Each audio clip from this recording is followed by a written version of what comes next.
ऐसे सेंटेंसेस जिसमें किसी काम को करना पड़ता है का सेंस आए, किसी भी काम को करना पड़ता है यानी प्रेजेंट में करना पड़ता है, ऐसे सेंटेंसेस को बनाने के लिए हैज़ टू और हैव टू के साथ वर्ब की फर्स्ट फॉर्म का इस्तेमाल करते हैं। जैसे तुम्हें यहाँ आना पड़ता है, you have to come here. मुझे वहाँ जाना पड़ता है, I have to go there. उसे सोचना पड़ता है, उसे यानी female, she has to think. ऐसे सेंटेंसेस को बनाने के लिए जिसमें किसी काम को करना पड़ता है, प्रेजेंट में करना पड़ता है, ऐसे सेंटेंसेस को बनाने के लिए हैज़ टू या हैव टू के साथ हम वर्ब की फर्स्ट फॉर्म का इस्तेमाल करते हैं। अच्छा, ऐसे ही अगर किसी काम को करना पड़ता था का सेंस किसी भी सेंटेंस में आए, यानी किसी भी काम को करना पड़ता था, पास्ट में करना पड़ता था, मुझे सोचना पड़ता था, आई हैड टू थिंक, ऐसे सेंटेंसेस को बनाने के लिए हम हैड टू के साथ वर्ब की फर्स्ट फॉर्म का इस्तेमाल करते हैं।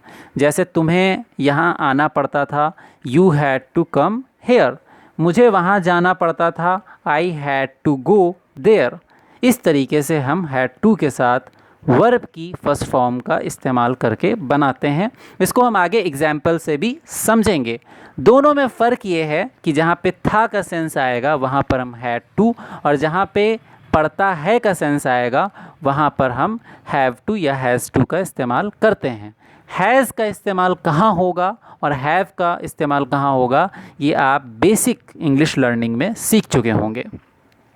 ऐसे ही वो सेंटेंसेस जिसमें हमें किसी काम को करना पड़ेगा का सेंस आए, मुझे वहाँ जाना पड़ेगा, तुम्हें आना पड़ेगा, ऐसे सेंटेंसेस को बनाने के लिए हम विल हैव टू के साथ वर्ब की फर्स्ट फॉर्म का इस्तेमाल करते हैं। तुम्हें यहाँ आना पड़ेगा, you will have to come here. मुझे वहाँ जाना पड़ेगा, I will have to go there. ऐसे सेंटेंसेस को बनाने के लिए जिसमें किसी काम को फ्यूचर में करना पड़ेगा, हम विल हैव टू के साथ वर्ब की फर्स्ट फॉर्म का इस्तेमाल करते हैं। ऐसे ही अगर कोई सेंटेंसेस हमें ऐसे बनाने हो जिसमें हमें ये कहना हो कि हमें किसी काम को करना पड़ रहा है, यानी कॉन्टीन्यूअस, रहा है, रही है, करना पड़ रहा है, जाना पड़ रहा है, आना पड़ रहा है, ऐसे सेंटेंसेस को बनाने के लिए हम बी हैविंग टू के साथ वर्ब की फर्स्ट फॉर्म का इस्तेमाल करते हैं।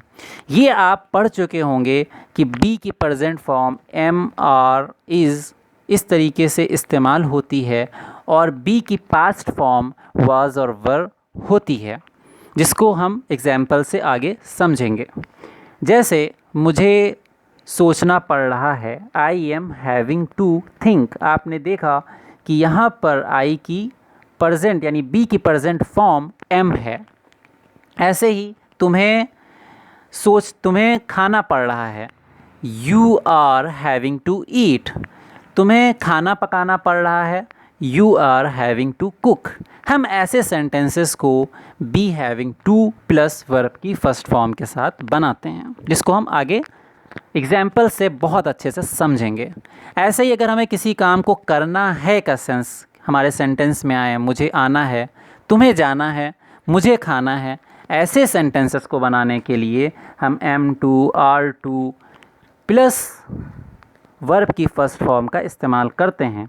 अगर हमें पास्ट में बात करनी हो तो हम वाज और वर के साथ, verb was to were to के साथ वर्ब की फर्स्ट फॉर्म का इस्तेमाल करते हैं। जैसे मुझे जाना था, आई वॉज टू गो, मुझे जाना था, तुम्हें आना था, यू वर टू कम। इस तरीके से हम इन सेंटेंसेस को बनाते हैं, जिसको हम आगे एग्जाम्पल्स के साथ एक एक करके देखेंगे। अब इसको एग्जाम्पल्स से समझ लेते हैं। जब हमें किसी काम को करना पड़े ऐसा सेंस आए तो हम हैज़ टू और हैव टू के साथ वर्ब की फर्स्ट फॉर्म का इस्तेमाल करते हैं। इसको मैं पहले भी बता चुका हूँ। हैज़ का इस्तेमाल सब्जेक्ट की फर्स्ट फॉर्म के साथ, जैसे ही और शी या कोई भी सिंगुलर नाउन, वहाँ पर हम हैज़ का इस्तेमाल करते हैं। आप बेसिक इंग्लिश लर्निंग में ये सीख चुके होंगे।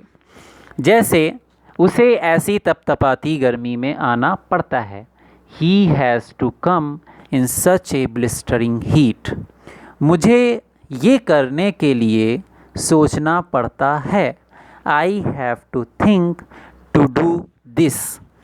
उसे तुम्हारी हर बात सुननी पड़ती है। उसे यानी फीमेल। She has to listen your everything. यहाँ पर अगर मेल होता तो he has to listen your everything. आप योर टॉक भी कह सकते हैं, लेकिन आप सेंस से एवरीथिंग का इस्तेमाल कर सकते हैं। Your all talk. हमें घर के काम करने पड़ते हैं। We have to do chores. तुम्हें यहाँ आना पड़ता है। You have to come here. तो आपने देखा कि जब हमें किसी काम को करना पड़े, ऐसे सेंस के सेंटेंसेस बनाने हों, वहाँ पर हम हैज़ टू और हैव टू का इस्तेमाल करते हैं। ऐसे सेंटेंसेस जिसमें किसी काम को करना पड़ता था का सेंस आए, उसमें हम हैड टू के साथ वर्ब की फर्स्ट फॉर्म का इस्तेमाल करते हैं। हैड टू का मतलब पड़ता था, यानी किसी काम को करना पड़ता था। मुझे सोचना पड़ता था, तुम्हें जाना पड़ता था, मुझे आना पड़ता था। ऐसे वाक्यों को, ऐसे सेंटेंसेस को, ऐसे जुमलों को बनाने में हम हैड टू के साथ वर्ब की फर्स्ट फॉर्म का इस्तेमाल करते हैं। इसको हम एक एक करके एग्जाम्पल से समझ लेते हैं। उसे ऐसी तपतपाती गर्मी में आना पड़ता था। He had to come in such a blistering heat. मुझे ये करने के लिए सोचना पड़ता था। I had to think to do this. उसे तुम्हारी हर बात सुननी पड़ती थी। She had to listen your everything. हमें घर के काम करने पड़ते थे। We had to do chores. तुम्हें यहाँ आना पड़ता था। You had to come here. आपने यहाँ देखा कि सब्जेक्ट की हर फॉर्म के साथ हम हैड टू प्लस वर्ब की फर्स्ट फॉर्म का इस्तेमाल करते हैं ऐसे वाक्यों में जिसमें हमें किसी काम को करना पड़ता था का सेंस इस्तेमाल करना हो या ऐसे सेंटेंसेस बनाने हों।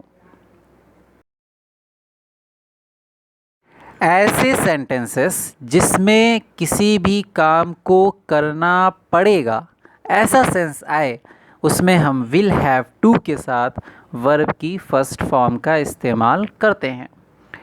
जैसे मुझे आना पड़ेगा, तुम्हें जाना पड़ेगा, हमें सोचना पड़ेगा, मुझे ये करना पड़ेगा। ऐसे सेंटेंसेस में हम विल हैव टू का इस्तेमाल करते हैं। विल हैव टू का मतलब पड़ेगा, किसी भी काम को करना पड़ेगा। फ्यूचर में, आने वाले वक्त में अगर किसी भी काम को करना पड़ेगा, ऐसे सेंटेंसेस में हम विल हैव टू के साथ वर्ब की फर्स्ट फॉर्म का इस्तेमाल करते हैं। इसको हम एक एक करके एग्जाम्पल से समझते हैं। तुम्हें अपना सबक याद करना पड़ेगा। You will have to learn your lesson. तुम्हें वहाँ जाना पड़ेगा। You will have to go there. Police को चोरों को पकड़ना पड़ेगा। The police will have to catch thieves. मुझे अब सोना पड़ेगा। I will have to bunk in now. आप यहाँ पर स्लीप का भी इस्तेमाल कर सकते हैं। उसे अब बस पकड़नी पड़ेगी। ही और she will have to catch the bus. तो आपने देखा जिन सेंटेंसेस में हमें किसी काम को करना पड़ेगा फ्यूचर में, उसमें हम विल हैव टू के साथ वर्ब की फर्स्ट फॉर्म का इस्तेमाल करते हैं और हम ऐसे सेंटेंसेस को बखूबी बना लेते हैं।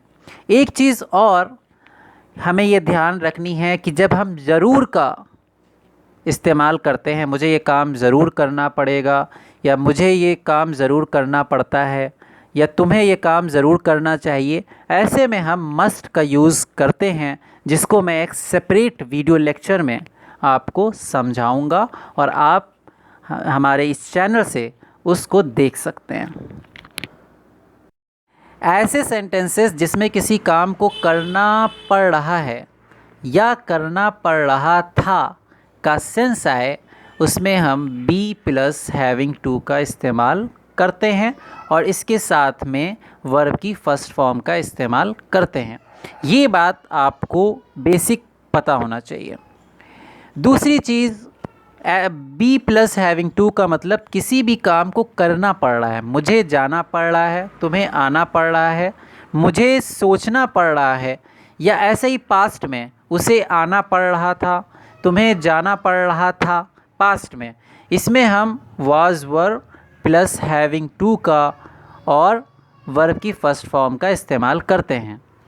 बी की present form is am are होती है और इसकी पास्ट फॉर्म वाज और वर्ब होती है। ये आप बिगिनिंग में आप सीख चुके होंगे या आप बेसिक इंग्लिश लर्निंग में इसको आप जान चुके होंगे, लेकिन फिर भी मैंने यहाँ पर एक्सप्लेन कर दिया है। जैसे अगर हम इसको एग्जाम्पल से समझें, मुझे खाना पकाना पड़ रहा है, तो बी की जो प्रेजेंट फॉर्म है आई के साथ वो एम आती है। I am having to cook, मुझे खाना पकाना पड़ रहा है। मुझे जाना पड़ रहा है, I am having to go. तुम्हें सोना पड़ रहा है, you are having to sleep. ऐसे ही अगर हम पास्ट में सेंटेंस को बनाएं, उसे लिखना पड़ रहा था, he was having to scribe, उसे लिखना पड़ रहा था। अगर यहाँ पे ये होता कि तुम्हें लिखना पड़ रहा था, you were having to scribe और राइट, आप स्क्राइब के साथ राइट का भी इस्तेमाल कर सकते हैं, स्क्राइब की जगह राइट का भी इस्तेमाल आप कर सकते हैं, दोनों का मतलब ही लिखना होता है। तो इस तरीके से आप, जिसमें आपको किसी भी काम को करना पड़ रहा है या करना पड़ रहा था का सेंस आए, आप वहाँ पर be plus having to case और प्लस वर्ब की फर्स्ट फॉर्म के साथ आप ऐसे सेंटेंसेस को बना सकते हैं। ऐसे सेंटेंसेस जिसमें किसी काम को करना है का सेंस आए, मुझे जाना है, तुम्हें आना है, मुझे सुबह उठना है, ऐसे सेंटेंसेस में जिसमें किसी काम को करना है का सेंस आए, उसमें हम is to, am to, are to plus verb की फर्स्ट फॉर्म का इस्तेमाल करते हैं। अच्छा, ऐसे ही अगर हमें पास्ट में बात करनी हो, मुझे जाना था, तुम्हें आना था, हमें सोना था, ऐसे सेंटेंसेस में हम was to plus were to का इस्तेमाल करते हैं। अच्छा, एक चीज़ और जो आपको याद रखनी है कि इन सेंटेंसेस को हम सपोज़ टू के साथ भी बना सकते हैं। Is suppose to plus verb की first form, am suppose to plus verb की first form, are suppose to plus verb की फर्स्ट फॉर्म। इसको हम एग्जाम्पल से समझ लेते हैं। तुम्हें असाइनमेंट कल तक जमा करना है, you are submit to assignment by tomorrow. एक चीज़ और कि बाई का इस्तेमाल यहाँ पे तक के लिए होता है, जिसको मैं प्रीपोजिशन के सेपरेट वीडियो लेक्चर में समझाऊंगा। और इस सेंटेंस को हम सपोज़ के ज़रिए से भी बना सकते हैं, you are suppose to submit your assignment by tomorrow. तो दोनों तरीके से हमारा सेंटेंस बन सकता है और दोनों ही तरीके सही हैं। मुझे वहाँ जाना है, I am to go there. इसको हम सपोज टू के साथ भी बना सकते हैं, I am suppose to go there. अच्छा, एक चीज़ और ध्यान रखने वाली है, मुझे वहाँ जाना है या मुझे जाना है, ऐसे में कुछ लोग I have to go there का इस्तेमाल करते हैं, यानी मुझे जाना पड़ता है। कुछ सेंसेस में ऐसे सेंटेंसेस सही भी हो जाते हैं, लेकिन मोस्टली केसेस में आपको I am to go there का ही इस्तेमाल करना होता है। ऐसे ही हमें सोना है, we are suppose to sleep और वी आर टू स्लीप। आप दोनों तरीके से इस सेंटेंस को बना सकते हैं। उसे गाय का गोबर उठाना है, he is to pick up cows dung. हमें कल वहाँ मिलना था, यानी पास्ट की बात कर रहे हैं, तो we were to meet there yesterday, चूँकि पास्ट की बात हो रही है इसलिए हम यस्टरडे का इस्तेमाल करेंगे। इसको हम सपोज टू के साथ भी बना सकते हैं।